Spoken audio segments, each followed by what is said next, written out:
जीवनात प्रत्येकाला काही ना काही बनायचं असतं, मिळवायचं असतं. सगळ्यांची काही ना काही ध्येय असतात, इच्छा असते.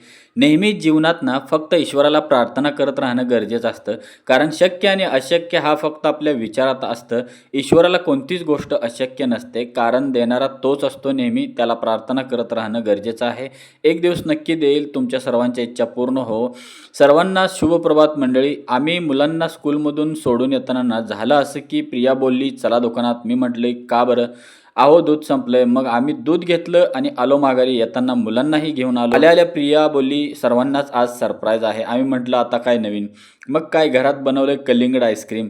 आली घेऊन. मला वाटलं चला बघूया मुलांसोबत. मी पण घेतलं. खाल्ल्यावर कळलं दुकानात असते तसंच लागलं, छान होतं. सायंकाळी प्रिया आली होती मुलांना घेऊन गार्डनमध्ये. मस्त व्हिडिओ केलेले आहेत फुलांचे, मी तुम्हाला शॉर्टमध्ये टाकेनच. संध्याकाळी भूक लवकर लागली. शेवग्याची आमटी केली होती आणि इकडे मसूर केला होता. मंडळी जेवलो आणि झोपलो. मंडळी भेटूया उद्या. Bye bye.